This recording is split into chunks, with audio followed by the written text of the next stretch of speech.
একটা রাজকীয় জাহাজের আর কি, জাহাজের শিবে ব্যবহার করত। এই যে দেখেন আপনার কম্পাস, এই পাশে কম্পাস, আবার এই পাশে আপনার ঘড়ি, আচ্ছা এবং কি এগুলা সব খোলা যায়, ঠিক আছে, আচ্ছা। টাইট দেওয়া যায়, লুজ দেওয়া যায়।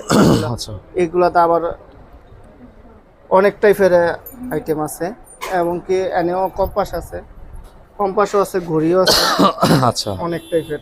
এটা আপনার মানে হ্যাঁ। ঝুলে, এবং কি এটা আবার এইভাবে বালি পরে আগে টাইম দেখে জি। তারপরে এটা দিয়া দেখতো কম্পাস, এটা দেয়া মানে নাবিকরা, জাহাজে কোন দিকে যাবে টাইম দেখে নাবিকরা ঘুরাইতো।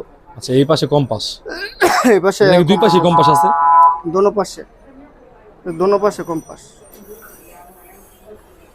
এবং কি দোনো পাশেরই আপনার ডাকনা আছে, এরকম ডাকনা আছে। এই যে আমরা এটা 3500 টাকা ইয়া দিয়ে, 3500। এবং কি এই যে ঘড়িগুলা, বিভিন্ন ঘড়ি, এই যে এটা চলে তো শোপিস, বাচ্চা মা, শোপিস হিসাবে আবার ব্যবহারও করতে পারবে। আচ্ছা এই আইটেমগুলো আছে, এবং কি এটাও এটা তো অনেক হেভি একটা জিনিস, অনেক ভাই হেভি, এবং কি মেশিনারি। এটা চলে না, এটা ঠিক করতে হবে, এটা আমি বুঝতেছি না, এই কারণে আর কি করি নাই, কিন্তু এটি আমার জিনিসটা কিন্তু আপনার শোপিসটা কিন্তু এন্টিক।